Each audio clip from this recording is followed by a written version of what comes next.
Le Tibet est une région massive, située juste au milieu de certaines des routes de vol d'avion les plus fréquentées en Asie. Mais les cieux au-dessus sont déserts. Pourquoi les avions ne survolent-ils pas cette vaste zone? Que cachent les compagnies aériennes, ou la nation qui la revendique, la Chine? Pourrait-il s'agir de Shambhala, l'utopie bouddhiste mythique, où les éclairés vivent en paix les uns avec les autres, et en harmonie avec la nature? Eh bien, autant que nous le sachions, Shambhala n'est que fiction. Mais il y a de très bonnes raisons pour que le ciel soit vide au-dessus du Tibet, et les raisons réelles pourraient vous surprendre tout autant.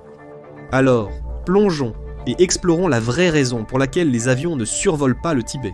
Le Tibet, ou plus précisément la région autonome du Tibet, est situé au sud-ouest de la Chine, bordant le Myanmar, l'Inde, le Bhoutan et le Népal. Il couvre une vaste zone de presque 472 000 miles carrés.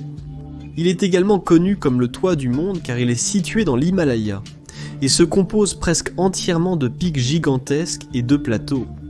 Le terrain ici ne peut être décrit que comme une géographie extrême, et cette géographie extrême est la première raison pour laquelle les vols de passagers ont tendance à éviter largement le Tibet. La partie relativement plate du nord, appelée le Chiangtan, est un haut plateau qui s'étend sur plus de 800 miles à une altitude moyenne de 16 500 pieds au-dessus du niveau de la mer. Cette altitude est une raison suffisante pour que les avions évitent cette zone, et nous expliquerons pourquoi un peu plus tard. Mais ce sont les basses terres comparées au sommet qui entourent le Jiangtan. À l'est, la chaîne Kailash, ou Gandisu, compte plusieurs sommets de plus de 20 000 pieds. Au nord, le mont Mushtaq dans les montagnes Kunlun atteint plus de 25 500 pieds.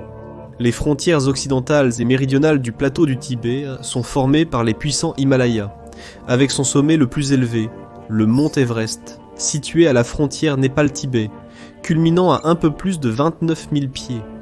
Le climat au Tibet est principalement sec, ne recevant que environ 46 cm de pluie et de neige combinés par an. Mais le temps autour des montagnes est traître, parsemé de tempêtes fréquentes, d'une terrible visibilité et de vents forts. Les vitesses du vent varient généralement entre 96 et 160 km/h, selon la saison. Mais des vents extrêmes de vitesse et de puissance bien supérieures sont également courants. Ces vents imprévisibles et puissants créent une turbulence extrême pour les avions pris dedans, un risque majeur pour la sécurité des passagers et de l'équipage. Avec la ligne de neige perpétuelle à environ 5000 mètres et une grande partie du paysage accidenté plus ou moins complètement inaccessible, les montagnes tibétaines sont l'un des pires endroits au monde pour qu'un avion s'écrase. Et si les choses tournent mal ici et que le pilote doit effectuer un atterrissage d'urgence, trouver un endroit sûr pour atterrir est plus facile à dire qu'à faire. Ou pouvez-vous même tenter de faire un atterrissage d'urgence lorsque vous survolez 44 des montagnes les plus hautes et les plus dangereuses du monde? La rareté des options d'atterrissage d'urgence est la deuxième raison majeure pour laquelle les compagnies aériennes n'organisent pas de vol au-dessus du Tibet. En raison de la géographie extrême, ce vaste territoire est largement inhabité. Bien qu'en termes de superficie, la région autonome du Tibet représente environ un huitième des 3,7 millions de miles carrés de la Chine. Sa population n'est que d'environ 3,18 millions. C'est la densité de population la plus faible de toutes les provinces de Chine, avec à peine plus d'une personne .2 par mile. En fait, il n'y a que 8 zones urbaines définies dans tout le territoire, en dehors de la capitale Lhasa, qui avait une population de juste plus de 550 000 en 2020. Aucune de ces zones urbaines n'a une population de plus de 100 000. Pour un pilote cherchant urgemment un endroit sûr pour effectuer un atterrissage d'urgence, cela signifie qu'il y a très peu d'aéroports dans une zone très grande, très éloignée et très dangereuse. Au sein même du Tibet, il n'y a que 5 aéroports, soit un pour chaque 94 000 miles carrés. Parmi ces aéroports, seul l'aéroport de Lhasa Gongar, principal du Tibet, et éventuellement l'aéroport de la paix de Shigatse, conviennent à l'atterrissage de grands avions, comme un Boeing 747. Pour un avion survolant le Tibet à une vitesse de croisière moyenne d'environ 550 miles par heure, tous les aéroports sont probablement à au moins une demi-heure de distance. C'est un facteur crucial, comme nous le verrons bientôt. Et un atterrissage d'urgence sur une route, vous demandez-vous? Sûrement, dans une terre aussi peu peuplée, il doit y avoir des routes vides que vous pourriez utiliser si besoin est. Eh bien que le Tibet dispose de 5 grandes autoroutes, elles sont toutes considérées comme parmi les plus dangereuses au monde. Sur l'autoroute Sichuan-Tibet par exemple, qui s'étend sur plus de 2100 km de Chengdu à Lhasa, les conducteurs doivent affronter 99 virages en épingle à cheveux sur une seule portion de 39 km. Il y a ensuite les glissements de terrain réguliers et les avalanches de roches, ou les surfaces de conduite et les routes qui sont encore en construction. Et ce n'est que l'autoroute principale du pays, la meilleure route disponible. Bien qu'il y ait environ 60 000 miles de routes rurales au Tibet, seul le pilote le plus désespéré tenterait un atterrissage d'urgence dans un avion de ligne sur celle-ci. C'est pourquoi, compte tenu de l'augmentation des chances d'une urgence due à la géographie extrême et au temps imprévisible, les compagnies aériennes choisissent de voler autour du Tibet plutôt que de le survoler, même lorsque cela ajoute des centaines de miles au voyage. La plupart des jets de passagers commerciaux volent à une altitude de 30 000 à 40 000 pieds, avec des avions à turbopropulseurs plus petits, volant entre 25 000 à 35 000 pieds. Il est donc facile de comprendre pourquoi les avions évitent soigneusement les pics dentelés de l'Himalaya, qui ont une altitude moyenne de 20 000 pieds et plus. Pourquoi l'altitude du plateau tibétain est-elle également considérée comme trop risquée pour les vols de passagers ? Le plateau a une altitude moyenne de 14 750 pieds. Il devrait sûrement être sûr de voler à 2 fois l'altitude pendant 1 heure ou 2, non ? Bien sûr, dans des circonstances normales. Mais que se passe-t-il si les choses tournent mal, et que la cabine se dépressurise ? Des masques à oxygène tomberont immédiatement pour s'assurer que tous les passagers et l'équipage peuvent encore respirer. Mais ils ne sont destinés à être utilisés que pendant une durée limitée, juste assez longtemps pour que le pilote descende à une altitude de 8000 à 10 000 pieds. Pourquoi de 8000 à 10 000 ? C'est parce que les humains ne peuvent respirer sans l'utilisation d'un masque à oxygène qu'à cette altitude et en dessous.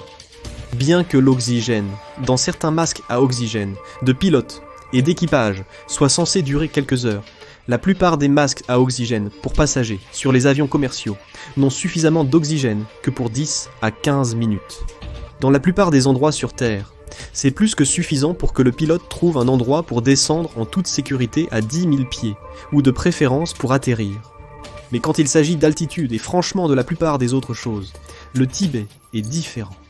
Et c'est l'altitude, combinée à des températures glaciales, qui crée sans doute le plus grand danger pour la sécurité lorsqu'on vole au-dessus du Tibet, et la 4e raison pour laquelle les avions ne survolent pas cette région.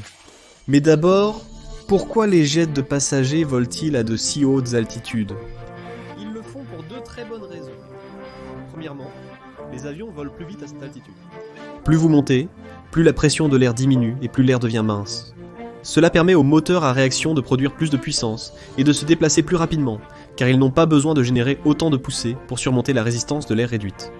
Deuxièmement, il est simplement beaucoup plus rentable de voler à haute altitude, parce qu'ils ont besoin de moins de puissance pour voler plus vite.